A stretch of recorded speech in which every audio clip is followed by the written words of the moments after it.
नमस्ते दोस्तों। आज हम आपके लिए लेकर आए हैं रामधारी सिंह दिनकर की प्रसिद्ध कविता गीत अगीत, जो प्रकृति और मानव भावनाओं के बीच एक सुंदर संवाद रचती है। इस कविता में कवि गीत और अगीत यानी बोले गए शब्दों और मौन की भावनाओं के सौंदर्य की तुलना करते हैं। आइए इस काव्यात्मक यात्रा को शुरू करते हैं। गागा कर गीत विरह के तटिनी वेगवती बहती जाती है, दिल हल्का कर लेने को उपलों से कुछ कहती जाती है। तट पर एक गुलाब सोचता, देते स्वर यदि मुझे विधाता, अपने पतझर के सपनों का मैं भी जग को गीत सुनाता। गागा कर बह रही निर्झरी, पाटल मुख खड़ा तट पर है, गीत अगीत कौन सुंदर है। अर्थात कवि यहाँ नदी को विरह और दुख से भरा हुआ दर्शाते हैं, जो तेजी से बहते हुए गीत गाती है और अपने भारी मन को हल्का करने के लिए तटों से बात करती है। तट पर खड़ा गुलाब सोचता है कि काश उसे भी स्वर मिले होते, तो वह अपने पतझड़ के सपनों को गीत के रूप में गा सकता। कवि अंत में विचार करते हैं, नदी का गीत सुंदर है या गुलाब का मौन। आइए अब कविता के अगले भाग की ओर बढ़ते हैं। बैठा शुक उस घनी डाल पर, जो खोनते को छाया देती। पंख फुला नीचे खोनते में, शुकी बैठ अंडे है सेती। गाता शुक जब किरण वसंती, छूती अंग पर्ण से छनकर। किंतु शुकी के गीत उमड़कर रह जाते सनेह में सनकर। गूंज रहा शुक का स्वर वन में, फूला मग्न शुकी का पर है। गीत अगीत कौन सुंदर है। अर्थात कवि यहाँ एक तोता शुक का चित्रण करते हैं, जो घनी डाल पर बैठा है, जो नीचे बने घोंसले को छाया देती है।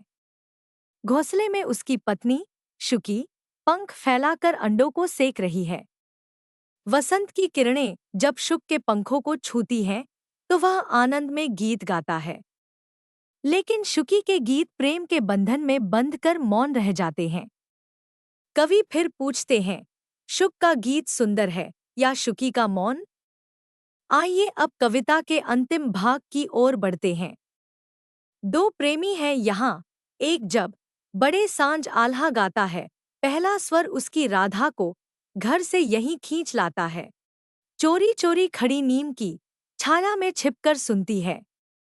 हुई न क्यों मैं कड़ी गीत की बिधना, यो मन में गुनती है।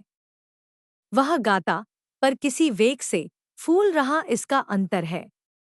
गीत अगीत कौन सुंदर है। अर्थात यहाँ कवि दो प्रेमियों की कहानी सुनाते हैं।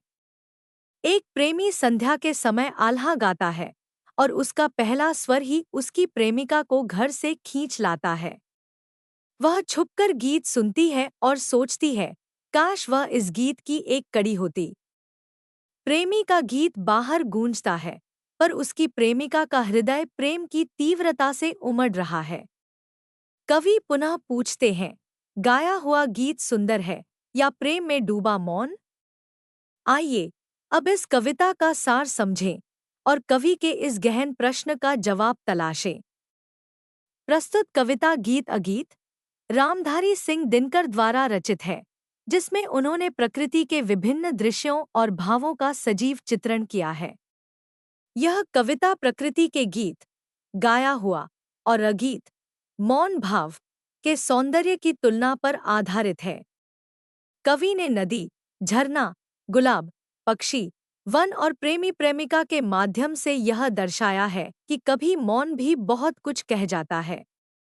नदी विरह में गाते हुए बहती है, गुलाब मौन रहकर स्वर की कामना करता है, शुक का गीत वन में गूंजता है, जबकि शुकी अपने प्रेम में डूबी मौन रह जाती है और प्रेमिका अपने प्रेमी का गीत सुनकर भावुक हो उठती है। इन सभी दृश्यों को देखकर कवि दुविधा में है कि सुंदरता किसमें है, बोले गए गीत में या प्रकृति के मौन अगीत में। यही कविता का मुख्य प्रश्न है, गीत अगीत कौन सुंदर है। आइए अब इस कविता के कुछ कठिन शब्दों का अर्थ समझते हैं, जो इस काव्य की गहराई को और स्पष्ट करेंगे। तटिनी नदी, तटों के बीच बहती हुई। वेगवती, तेज गति से। उपलो, किनारों से। विधाता, ईश्वर। निर्झरी झरना, नदी। पाटल गुलाब। शुक तोता। खोनते घोंसला। पर्ण पत्ता, पंख। शुकी मादा तोता। आल्हा एक लोककाव्य का नाम। कड़ी वे छंद जो गीत को जोड़ते हैं। बिधना भाग्य, विधाता। गुंती विचार करती है। वेग गति। गीत अगीत हमें सिखाती है कि सौंदर्य केवल शब्दों में नहीं बल्कि मौन की गहराइयों में भी छिपा होता है। कवि दिनकर का यह प्रश्न, गीत अगीत कौन सुंदर है, हमें सोचने पर मजबूर करता है कि क्या प्रकृति और प्रेम की असली खूबसूरती गीत के स्वरों में है या उस मौन में जो अनकहा बहुत कुछ कह जाता है। आइए इस कविता से प्रेरणा लें और अपने आसपास के गीतों और अगीतों को नए नजरिए से देखें। धन्यवाद। हमें उम्मीद है कि अब आपको यह टॉपिक अच्छे से समझ में आ गया होगा। आप अब इस चैप्टर के नोट्स पढ़ सकते हैं, वीडियोस देख सकते हैं और सवालों के जवाब देने की प्रैक्टिस कर सकते हैं। एड्यूरेफ पर गणित, विज्ञान, अंग्रेजी, हिंदी और बहुत सारे कोर्स भी मिलेंगे। धन्यवाद।